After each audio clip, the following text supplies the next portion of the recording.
This is what came in the mail today. I got a whole bunch of 68, 69 OPG. Holy crap. But look at these two. Oh, that's awesome. Can you see that? Is that Hull? That's yeah. Hull. Oh, my God. Those are beautiful, dude. Stan Mikita. Yeah. What year again? 68, 69. Oh, beautiful. I even got his brother. Oh, nice. Yeah. I like the background. That's old school. Eddie Jacquemin. You bet. That's a beautiful car, dude. Oh, it's beautiful. Here's a what, couple. Did you just get those online? Yeah, I go to a hockey card site. I'm trying to. The reason why I'm collecting this year's is because this was the first year that I started collecting cards as a kid. Yeah. And they've always been in my heart. You know what I mean? Yeah. And I lost them all. You've heard this story before. Mom thought I was an adult now. Oh. I didn't want the cards anymore. Oh, so she man. gave them all away when I moved to BC. While she was in Ontario, I had them all up. I had boxes full up in my attic, and my mom gave all my hockey cards away. Wow. So I'm trying to revamp the collection. Yeah. At a terrible price, but yeah. Oh, man. I only need about 50 more. Well, maybe that's something I can help you with. More now, so maybe that's what I'll try to help you with, Storky. Oh, 68, 69 OPG. Man. Yeah, me and Dave. My favorite year ever. Yeah. Well, Stork, we've been recording. Two minutes in. Yeah, so we had a cold open there. Here I am throwing hockey cards. Hey, look at these. No, it's great. It's the Storksdesk, episode 13, and it's Monday, January. I'm full of cards everywhere. Yeah, man, it's Monday, January 23rd, 2023. We've just completed 15 weeks of league fantasy hockey, and we're talking hockey cards. I could talk hockey cards with you all day, Stork. That was a great open.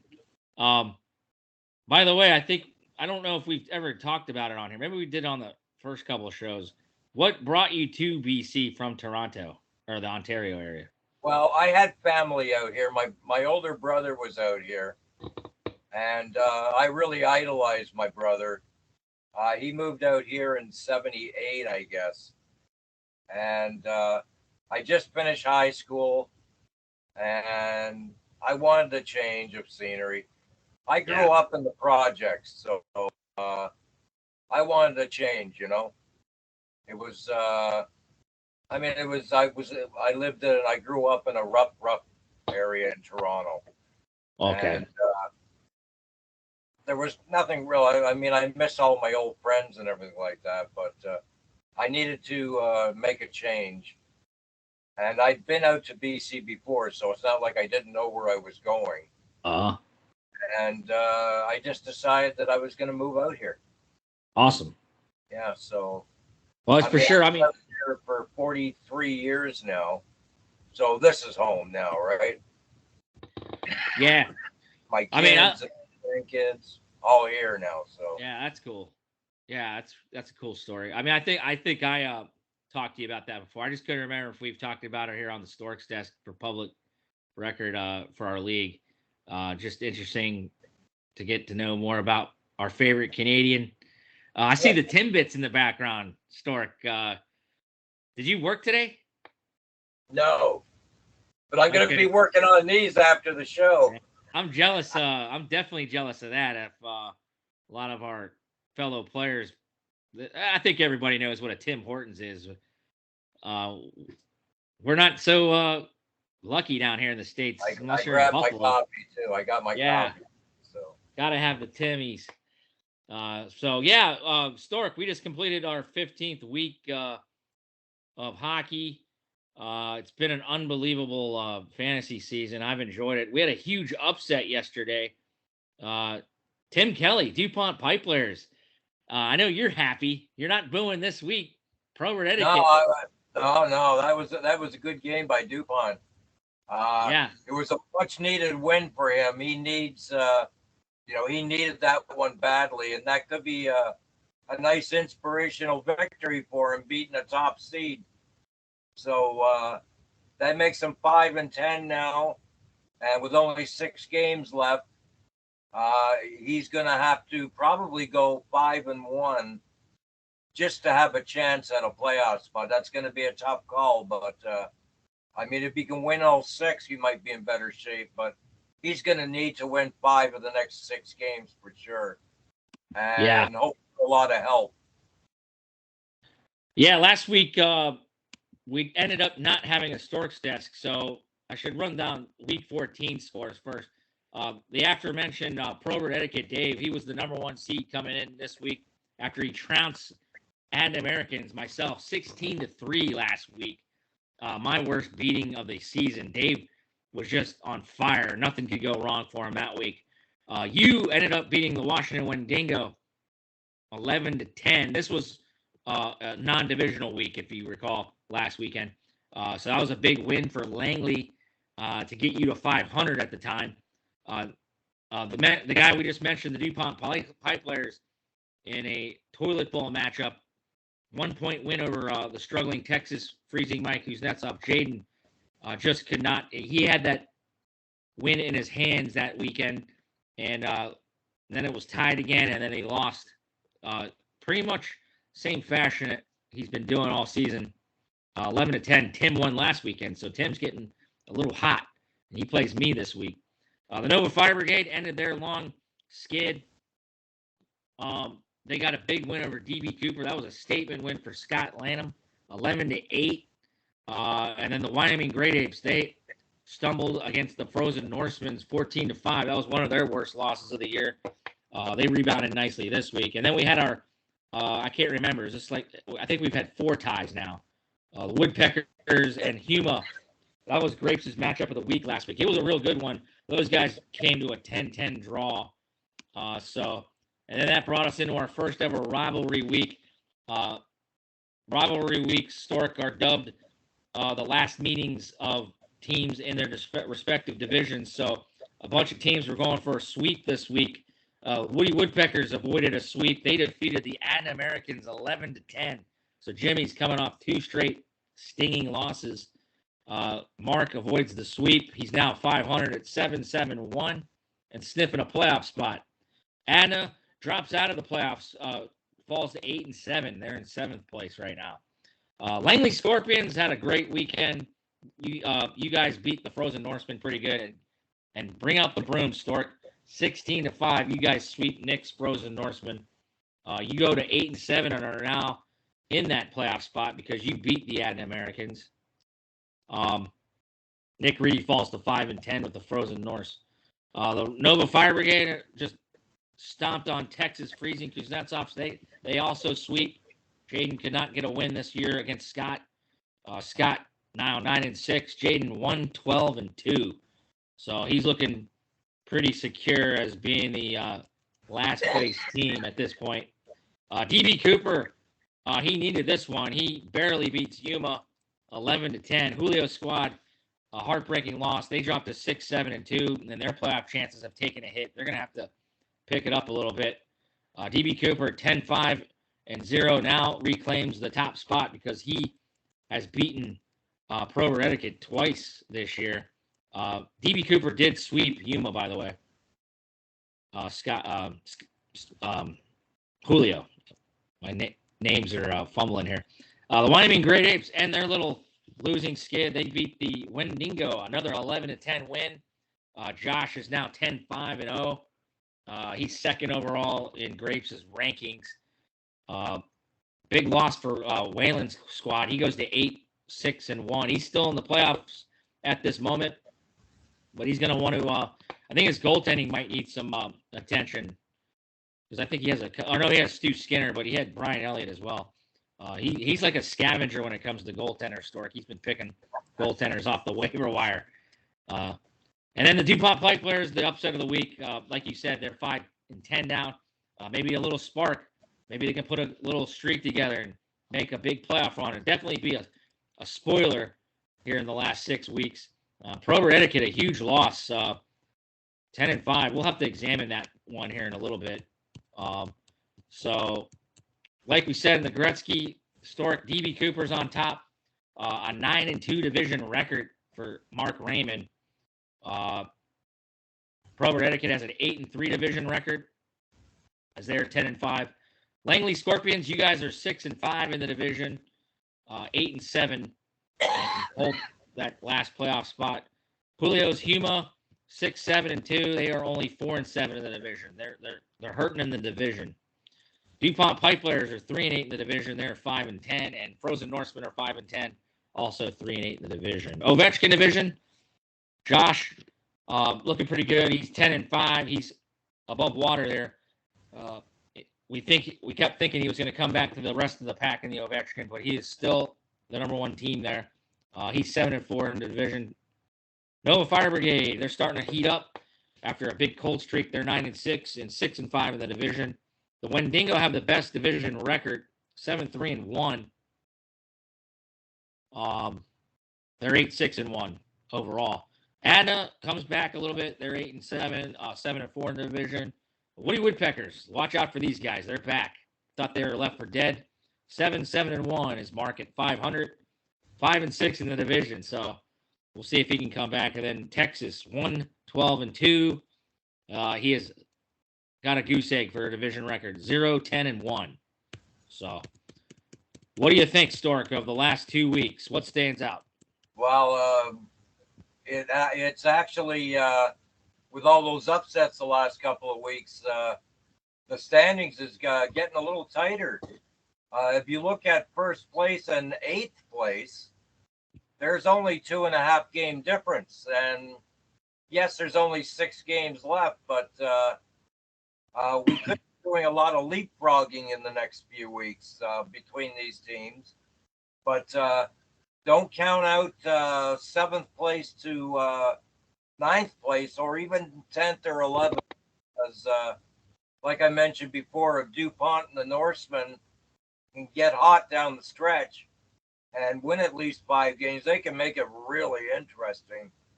But as you can see in the standings, we've got some really epic, important games coming up in the last 6 weeks. It should be interesting. Yeah, and as of note, after this non-divisional week, week 17 is another rivalry week. And to my calculation, I think we might have mentioned this the last time we talked, it's going to be only 3 days because the way the All-Star game is set up.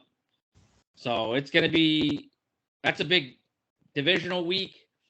I think I play Nova Fire Brigade.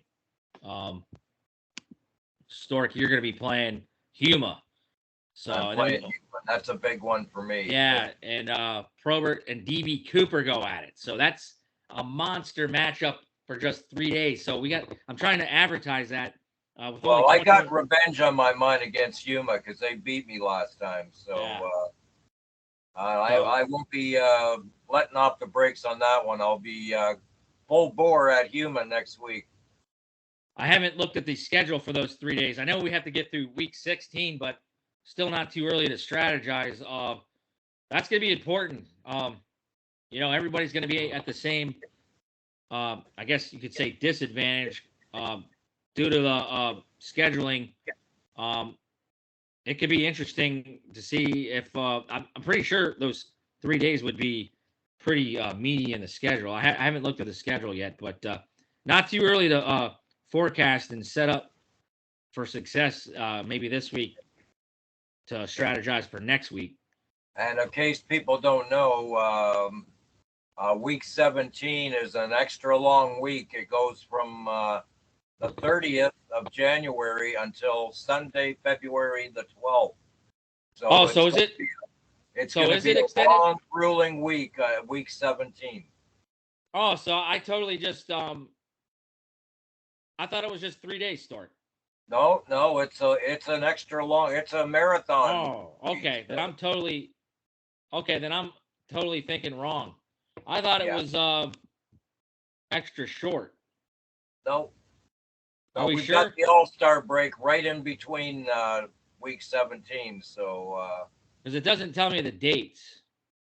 I believe the NHL takes a break Friday, Saturday, Sunday, and Monday, I believe. So from the 3rd to the 6th, they'll be taking a break, but they will continue on after the All-Star break and play the rest of the week right up until Sunday for week 17. Because I was thinking week 17 was only going to be 3 days for the No, fantasy part. no, they Wow, wouldn't okay. do that. That's not enough games to take a victory or a win, or a victory or a Okay. loss. Well, I was just I'll have to double check that we have it set like that, buddy. Because Yeah, I've got it set like that. I see it on the screen right now. oh, do you have? Okay. Well, then that makes me feel better. So it will be a wow. Yeah, That will be a week 17 is a marathon week, so okay. a lot to prepare for that.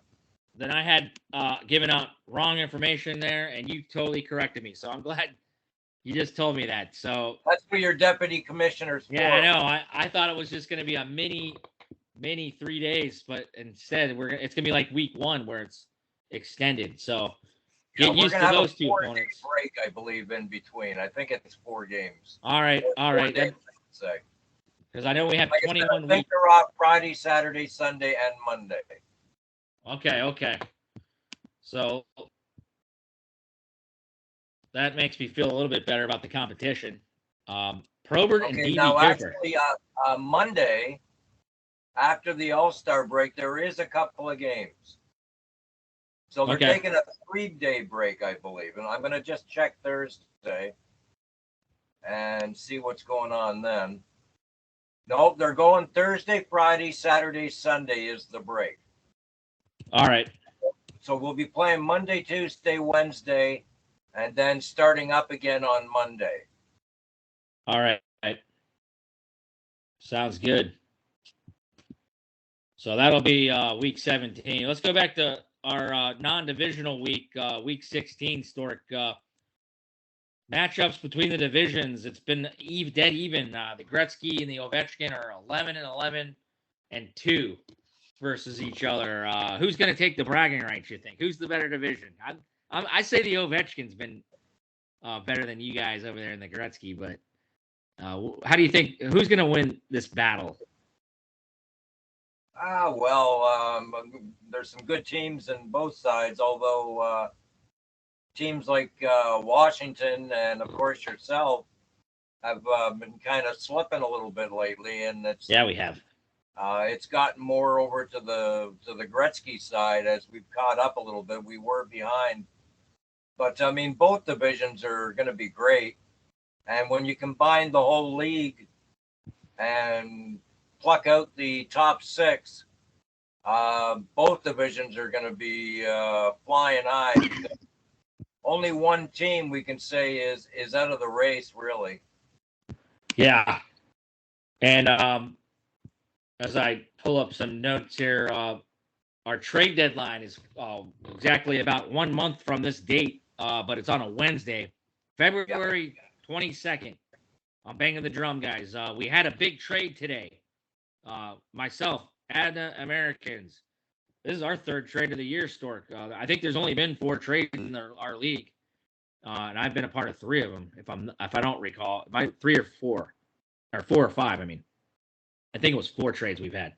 The Ad Americans, they were advertising goaltender Billy Husso because they've had a 3 goaltender system all season long, and they bumped it down to a 2 goaltender system. We noticed that the Frozen Norseman kind of hurting in goal. We just wanted to pick up an offensively gifted player that gets a couple points on the power play here and there. Marty Natchez comes back to the Adna Americans from the Frozen Norseman. So Nick Reedy and Adna with their 2nd trade of the year against each other, with each other. What do you think of that trade? Husso for Marty Natchez. Well, it's a good. Natchez is a good player, and I don't know. I mean, as you know, I've had a 3 goalie system working for a couple of weeks there, but I was basically waiting for Jerry to come back before I made a decision. I like what Jones has done for me, so he's staying, and so I had to make a decision between 2 goalies, whether I thought Jerry was going to come back healthy and play well. So I'm gambling on him right now, but my number one starter has got to be Jones. He's been having a terrific season, but I don't really care for the 3 goalie system in a 17 man roster. It's there's some players out there that can play every game, and I think having 3 goalies can hurt you on the offense. Yeah, it's interesting how your strategies can go. Like for instance, this week DB for Mark Raymond, they got the 1 start. Linus Ullmark was lights out. He's been lights out every time he starts. But I lost Stork for a minute. Hopefully they didn't lose me. Are you there, Stork? I'm here, man. There he is. It must be on my end. I lost your picture, but you're back. What was I saying? Mark Raymond, he only elected to have 1 start this week, but he would have. It was against Huma last week, where he actually beat out Huma. I don't have the stats in front of me, but you're gonna pay for it one way or the other as far as like shots against and saves. Usually, the team that starts more goalies that week will win those categories. Not so much on the other end, but that's how I guess some teams are doing it. Because Whalen, I think he had 6 goalies last week. So yeah, to get the stats, that's crazy. yeah, it's unbelievable. Because you can only play one of them. That's the problem. Yeah, and down the stretch, like for me, instance, I got Ottinger and Hellebuck. That's 2 pretty damn good goalies. So yeah, I don't think they've had have any goalie issues for the rest of the year. They've had some hiccups with some losses, some goals against their goals against. They've been giving up goals here and there. Jake did have 2 shutouts, but then he comes off with a bad loss to the Sharks. So it's like hit and miss sometimes with these guys. You know, they got a big workload, so they're like us, human beings. You know, they'll slip up here and there. But like you said, I'd rather add another offensive talent or something because I'm lacking in toughness, penalty minutes, hits. You could always work on and get more face-offs. So I guess it's preference. You were mentioning last night during the review of week 16, and at one point about 5 weeks ago, as far as penalty minutes were concerned, I was last in the league. I've gotten a little more tougher, and I'm now sitting 4th in penalty minutes. So I went from last to 4th in a matter of weeks. Wow. So I've made a little bit of adjustments. But as you know, my Achilles heel is face-offs. I'm horrible. Yeah, I noticed that. I talked about that last night. I don't know what to do about it, really. I got some good centermen, but they're not getting a lot of face-off chances. So I'll have to work on that for next year. It'll be something I look into for next season. Coach Stork got to backscape these guys. There are extra practices there in the face-off dot. How's that? Yeah, throw the puck down and let them chase it. Right? Well, what do you think of this matchup this week? Whalen takes on Huma, and they're 2 of the top face-off guys. Always near 200 face-off wins. I would love to know, or I would love to maybe put some money on this. It'd be an itch. I wonder what the odds are, but Julio consistently up there like in 190s, and I've seen both of them have over 200 face-off wins at one point this year. Who do you got this week? Who's going to be the better face-off team between Julio and Whalen in their only matchup of the year? Well, I'll go Whalen. That game is huge when you look at it all in all. Washington sitting 5th, and they've been a little shaky the last couple of weeks, and Yuma was right up there, and of course they're sitting ninth right now, so it's a big game for both of those teams. Yuma wants to get back to 500. Yeah, Face-offs are concerned, it's going to probably be crazy. The number is going to be crazy. We'll be yeah, I watching. can't.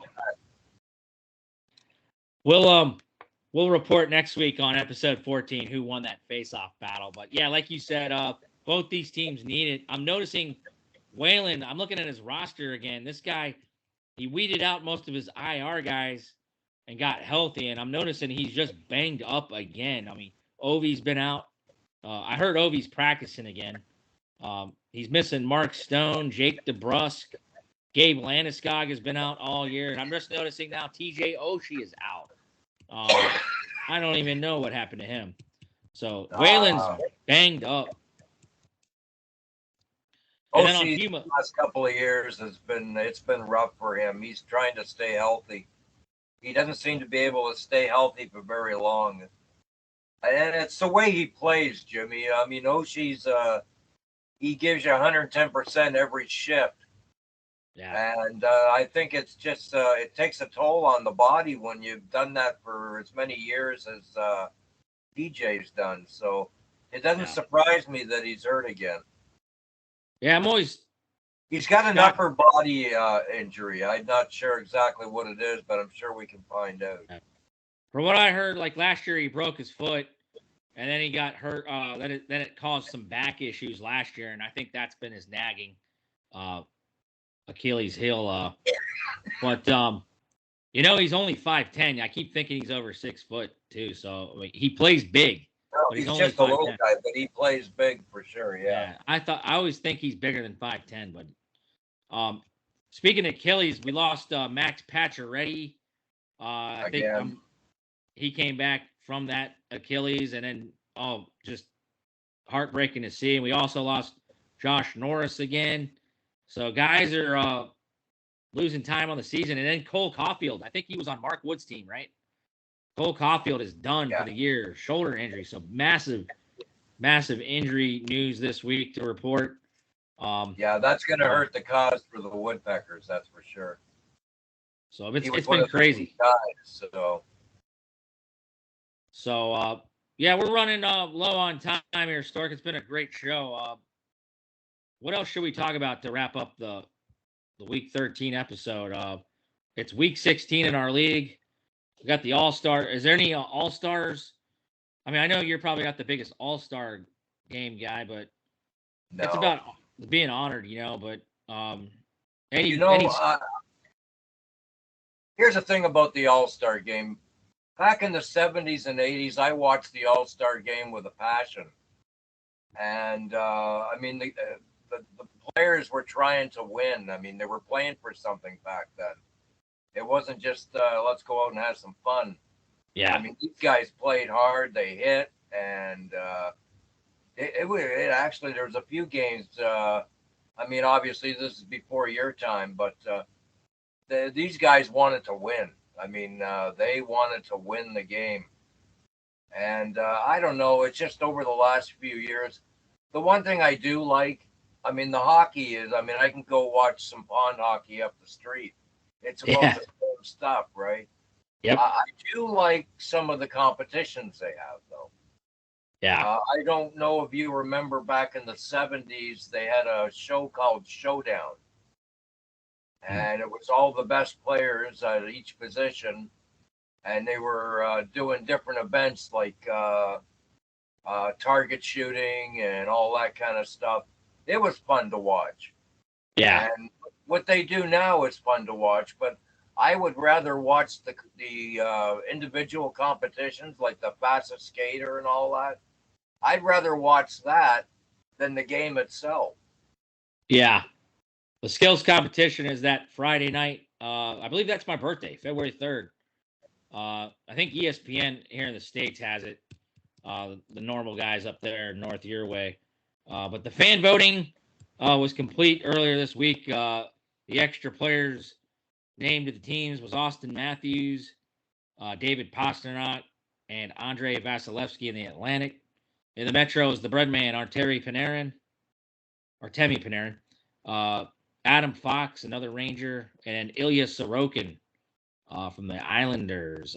In the Central, Mikko Rantanen, your guy, Nate McKinnon from the Lanch, and Connor Hellebuck. And then in the Pacific, we had Leon Draisaitl added, Bo Horvat, and Stuart Skinner. So a surprising goaltender addition there, Stork. What do you think of Stu Skinner Wow, getting that?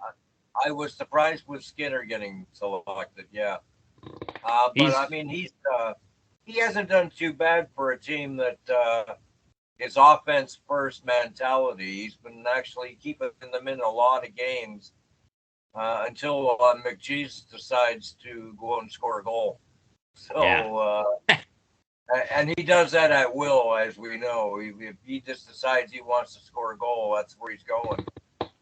But no, Skinner, he's actually taken over the goaltending slot with Campbell struggling and being hurt all year. It hasn't yeah, been a good season for him, but Skinner has really stood up. But as far as permanently, I mean, the jury's still out on whether Skinner is a number one or not. But I mean, he's certainly getting a lot of pucks at him because Edmonton doesn't think too much about defense. yeah. So we'll see how that goes. But I'm surprised he got voted in. Yeah, 3 Oilers. But they are starting to heat up, and holy crap, Zach Hyman this week. He was the #1 star of the week in the NHL. Steve Stamkos, congratulations to him. Scored his 500th NHL tally last week on the West Swing. And then the third star of the NHL this week is escaping my mind. I think it was Trevor Zegras. So our poll is still open. I have that up on our Facebook page until the opening face-off of tonight's games. There's 4 games on the slate tonight. Get your lineup set and good luck this week in Week 16. We didn't even talk about the debacle in Vancouver. I don't even feel like it. I think that's how it is. Bruce Boudreau's out. I Rick am Tockett's disgusted with the Vancouver Canucks organization for what they did to this guy. Unbelievable. It's disgusting what they did to him. Yeah. It was a clown show, and Bruce Boudreau does not deserve what he was dealt. And if I was Rick Tocchet, I'd be thinking, wow, if I get into that position, are you going to do the same thing to me too? I mean, I wouldn't even want to follow up and be a coach of a team that just did that to the other coach. Yeah. I'm sorry. That is a cheesy move by the Vancouver Canucks. And I'll tell you right now, Jimmy, the fans here in Vancouver are also disgusted. Yeah, you have a first-hand. They're just. Yeah, you're right there in the middle out there. I know you've been hearing about it every day, every second there as you're right there in BC. So all the best to Bruce and all the best to Rick Tocchet. He'll leave TNT here in the States. He had a pretty good gig. I was surprised he wanted to go back into coaching, but I guess if you're a coach, you never lose the passion for it. And unfortunately for Bruce, he'll find a job somewhere. I mean, he's still got ties with the Caps with their TV crew, and he's always on NHL Network here. I wouldn't even be surprised if he was the guy that replaced Tocchet on TNT here in the States. But he pops up anywhere. But I mean, Bruce Boudreau's a good guy. He's just one of the good ones. For sure. Just like you, Stork, one of the best people out there. It's been a great show. Thank you, I'm sure we left out some topics. There's so much to discuss, but we'll be talk back next right here. Week. But, we'll talk about it next week because we've got all I can tell you is we have some epic, important games this week. So make sure everybody sets those lines and keeps an eye on their rosters and injuries and people coming off injuries because any mistake now could cost you a playoff spot. Well, I mean, I should be rooting against you, Stork, because we're battling for that last playoff spot. But you're playing Wyoming, and I think with a good run, I want you to beat my bro-in-law Josh. He needs Oh, to be I want to humbled. beat your brother-in-law, Yeah. Josh, too. I'm kind of not gonna be concerned with you. I just want to be. I'm still concerned. I'm gunning after that division title. So good luck this week and go beat Josh for me. And Right on, man. I'm gonna beat you, Tim Kelly, the pipe layers. You're red hot, and I gotta throw some ice cold water on your little hot streak. So it was a great show, Stork. I'll talk to you next week on episode 14. And like Badger Bob always says, it's a great day for hockey. I'll talk to you later, Stork, and we'll try to get you some more of those epic cards for that set that Mom's tossed in the wastebasket. I'm all for that, man. Yeah. So enjoy the hockey, guys, and we'll talk to you next week. See you later, Stork. Take care, man. All right, buddy.